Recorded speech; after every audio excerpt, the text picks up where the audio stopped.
8th Global Family Office Investment Summit here in Dubai, hosted by the Ritossa Family Office. We are now here with another distinguished interviewee, another participant of this event, Ana Benčič from NextHash. Thank you very much for being with us. Thank you for inviting me. First of all, why have you decided to come here to Dubai? Actually, you have also an office here in Dubai as a company, as a NextHash, but why have you decided to attend this event? Did you find it useful to develop your network? Yes, absolutely. We are very interesting to attend as more events as possible like this, because we are developing our network. We are actually recreating the vertical of the fintech industry. So of course we are more than interested to meet as much interesting people, interesting investors, and everybody who can help us to evolve. Now, if someone from a family office is watching this interview, why should they invest in your company? What is the revolutionary idea that underpins your business? Actually, we are not searching for investors for our company.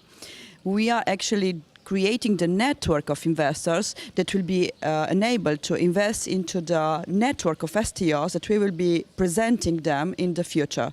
So this is what we are doing. As I said, we are recreating the fintech vertical. We are recreating I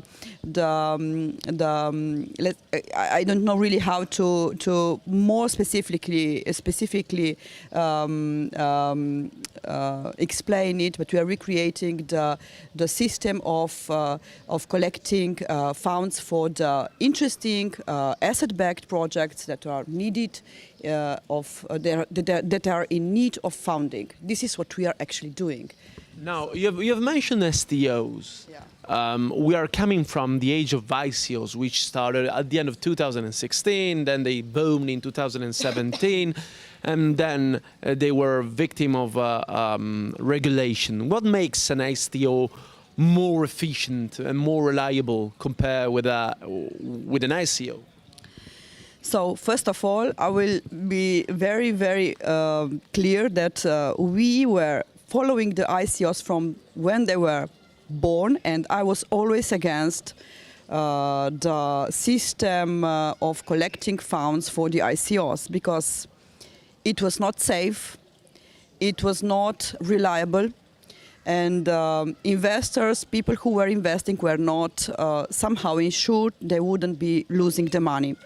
So basically our company started this path of, let's say, creating a regulated exchange almost 1 year and 7 months ago, when actually there was no regulation, okay?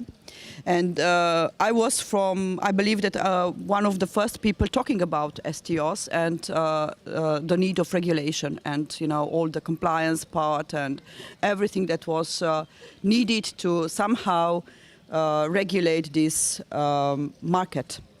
So why ICOs were not successful? Because actually, you know, we are human beings, and human beings. Let's look at our history.